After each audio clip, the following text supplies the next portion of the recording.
front page of the whole Daily Mail today. James Hogarth had it on BBC Radio Humberside yesterday.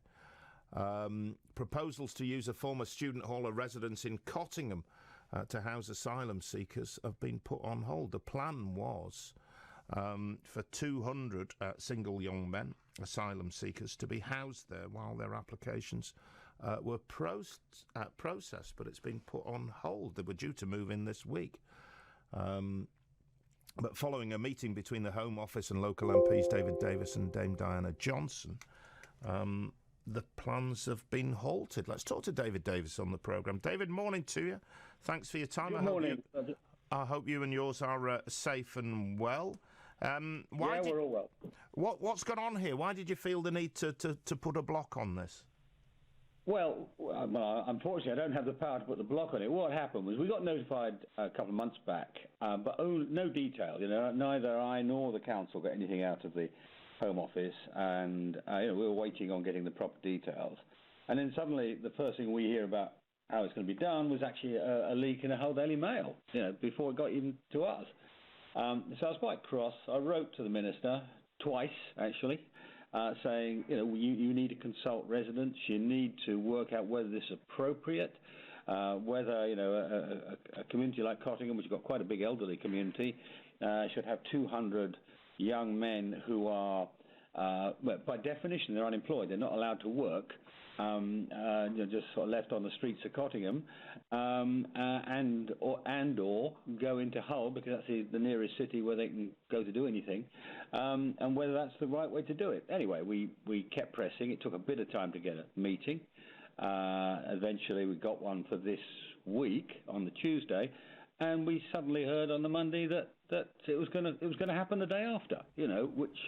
So you can imagine we had a meeting which what's the right word? It was robust, shall we say. I made it pretty plain to the Home Office I was not very happy about this, that this should be suspended until we'd had a chance to talk about it, work out whether or not this was the right sort of group and the right sort of place, and because all parts of the country have got to carry their burden, can't help with the burden of taking on board asylum seekers, but it's all the difference in the world between, let's say, having a couple of hundred people, or let's say families from Afghanistan, or women and children from Ukraine or whatever, and as I say, 200 young single men without a job, which is what they would be. So that's what happened. That's the background, and I'm glad to say they've suspended it. I don't know for how long, while they talk to the council properly, while the Mears group who put the thing up actually explain what it is they're trying to do, and we get a bit of sense out of the thing. That's really it, in a nutshell.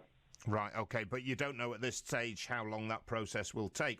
Is it still a possibility it still may happen? Oh yeah, I'm afraid it is. I mean, they stopped the process. It's unusual, but they stopped the process going ahead. But the truth was, Bernsey, that we organised the meeting, thinking we had weeks or months to work out what's going to happen, and then suddenly we're told the day before that it was going to be in a couple of days' time, which is sort of ridiculous. But at least now the Home Office and the Council are talking to each other. The Council has limited powers. One of the difficulties is that this building has already got planning permission for various uses on it, so the Council can't sort of stop that. They can't do that. So we are relying on a degree of goodwill, would you say, from the Home Office, or the fact they responded to a really rather angry meeting with me on Tuesday. So I think, was it Monday? Sorry, and I think that we are likely to get a bit more common sense out of it. But you also got to understand the pressures on the Home Office are enormous. I mean, they have so many people coming across the channel and seeking asylum that they're desperately looking everywhere to put them. But my community is willing to take a share of the burden, but it's got to be an appropriate share. And if you go in somewhere like Cottingham, which is a very quiet village, as I say, with a large elderly community, it seems to me family groups or a mixture would be a better bet than what they're currently proposing.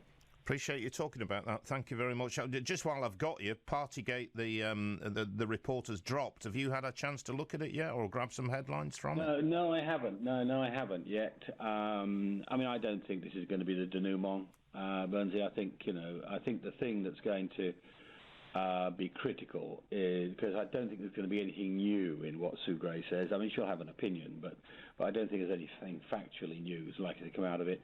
I think the big thing now on this is what the decision of the Privileges Committee, which will have to decide whether or not the Prime Minister misled the House. That's the question they will have to decide, and I think that will be a much bigger thing than the details of who had what drink at what meeting or what party. Do you think he's misled the House?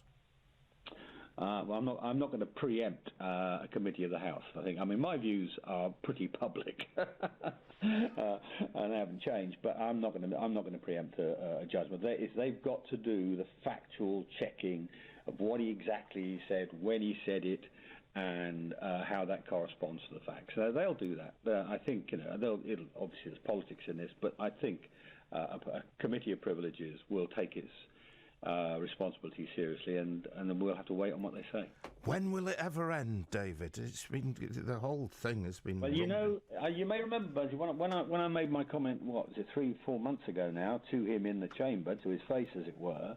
I gave a very quick interview afterwards, and I said one of my concerns is this will be a death of 1,000 cuts. It will drag in the whole government, not just him. It will spread, as it were, across politics generally. And it will take until the autumn to resolve. Well, just about every single one of my predictions, unfortunately, has come true. I wish it were not true. So that's where we are. And we've got to get this right. We've got to get it right. And as I say, I'll wait on what the committee says. Nice to talk to you, David. Thank you for your time today. There you go, David Davis, one of our local MPs.